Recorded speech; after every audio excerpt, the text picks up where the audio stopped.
This is the BBC World Service, and here's Harriet Gilbert to tell you about the next World Book Club. Set in the Austrian Alps, Robert Zeythaler's novel A Whole Life tells of key moments in the life of Andreas. Starting with his unhappy childhood, we follow his journey through love, heartbreak, fighting in the Second World War, old age and death. It's a story told with great dignity and tenderness. World Book Club, from the 3rd of April. And at 1850 GMT, it's Witness History. In 1990, an award-winning US documentary film was released, showing a glimpse of a thriving underground drag scene in New York.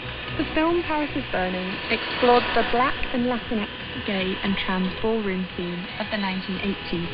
This is the BBC World Service, the world's radio station.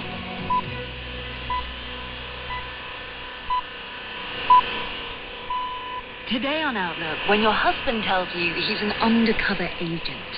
Mary Turner Thompson was heavily pregnant when she found out that her partner, working abroad, wouldn't make it home to see his daughter arrive in the world. He was sending me pictures of the houses being bulldozed around people and that they were starving. So here I am, 9 months pregnant, about to give birth, moaning about my future husband not being there. It's like complaining about Superman not coming back for dinner. But his line of work soon made Mary's peaceful life in Edinburgh a living nightmare. He actually got a taser for me to help me defend myself in case anyone came into the house. So every night I would hear a creak and I'd be up with that taser. I'd be walking around the house. I was a zombie, but I couldn't tell anyone. I couldn't talk to anyone because if I talked to anyone about it, I would be putting them in danger. Things got so bad, Mary thought her children might be taken away from her. But then one phone call shone an entirely new light on what Mary had been going through. That's after the news. Hello, I'm Moira Alderson with the BBC News. 3 more countries have suspended the use of the AstraZeneca coronavirus vaccine. France, Italy and Germany called a halt in response to Norwegian concerns about blood clots. At least 10 European nations have followed advice to wait for more information. Germany's Health Minister Jens Spahn said his government's decision was a professional, not a political one. Die Entscheidung heute ist eine reine Vorsichtsmaßnahme. Today's decision is a purely precautionary measure. Millions of AstraZeneca vaccinations have been administered across the globe. All of us are very aware of the consequences of this decision, and we did not take it lightly. Both the World Health Organization and the European Medicines Agency are due to review the data on Tuesday. The WHO has said countries should continue using the jab for now. More from our Berlin correspondent, Jenny Hill. Scientists who advise the German government on vaccination said today that there have been new cases in the country of people developing what they describe as a special type of rare blood clot in the brain following vaccination with AstraZeneca. They've not said how many people were affected or how badly, but recommend that the vaccine is suspended while further investigations are carried out. Germany, France and Italy are the latest European countries to suspend the use of the AstraZeneca vaccine. The World Health Organization, the manufacturer and many other national governments continue to insist there's no reason to do so. The UN Special Envoy for Syria has told the BBC there's a window of opportunity to end the war in Syria 10 years after the conflict began. Geir Pedersen says there was relative calm and the front lines in the conflict weren't changing. He called for international cooperation to turn this into a ceasefire. Mr. Pedersen urged a divided Security Council to make progress on finding missing people and ensure full humanitarian access to the whole of Syria. He expressed profound regret that the UN hadn't so far been able to negotiate an end to the war. Police and soldiers in Myanmar have again opened fire on people protesting against last month's military coup. At least 5 more have been killed.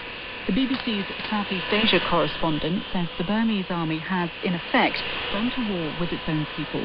One protester in the biggest city, Yangon, told the BBC what he saw on Sunday when 50 people were killed. The garrison troops inside City Hall came out and without warning, they started shooting the civilians. And then the reinforcement of the soldiers, about 50 to 100 strikes, came. It was like a pincer attack. And the injuries and the dead bodies became more and more. Martial law has been imposed in several parts of Yangon. It means protesters can now be tried in military courts. World news from the BBC. Climate campaigners have criticised the man chosen to be the next head of the Organisation for Economic Cooperation and Development. Matthias Cormann, a former finance minister in Australia, is due to become the OECD's Secretary-General in June. Critics have described his record on tackling climate change in government as atrocious. In a statement outlining his vision for the organisation, Mr Cormann called for zero net emissions as soon as possible. Libya's new unity government has been sworn in, marking the end of years of rival administrations. In a ceremony in the eastern city of Tobruk, the interim Prime Minister, Abdul Hamid Dbeibeh, pledged to unite the country ahead of elections planned for December. Libya descended into conflict after the ousting of Muammar Gaddafi 10 years ago. Police in Tanzania have arrested 4 people on suspicion of spreading rumours on social media that President John Magufuli is ill. He has not been seen in public since last month, prompting suggestions he's suffering from COVID-19. Munira Hussain reports from Dar es Salaam. President Magufuli was last seen in public on Saturday, February 27, and his 2-week absence has been a subject of speculation, with opposition politicians claiming he was seriously ill with COVID-19. However, authorities deny this. Today, the country's Vice President Samia Suluhu Hassan said that President Magufuli is working hard and people should not listen to the ongoing rumors. A Hong Kong cinema has cancelled the showing of an award-winning documentary about protests in the territory 2 years ago, after criticism from a pro-Beijing newspaper. The cinema said it had pulled the film, called Inside the Red Brick Wall, to avoid what it said was unnecessary misunderstanding. The newspaper claimed the screening breached Hong Kong's national security law. Cancellation came despite censors approving the film's release. BBC News.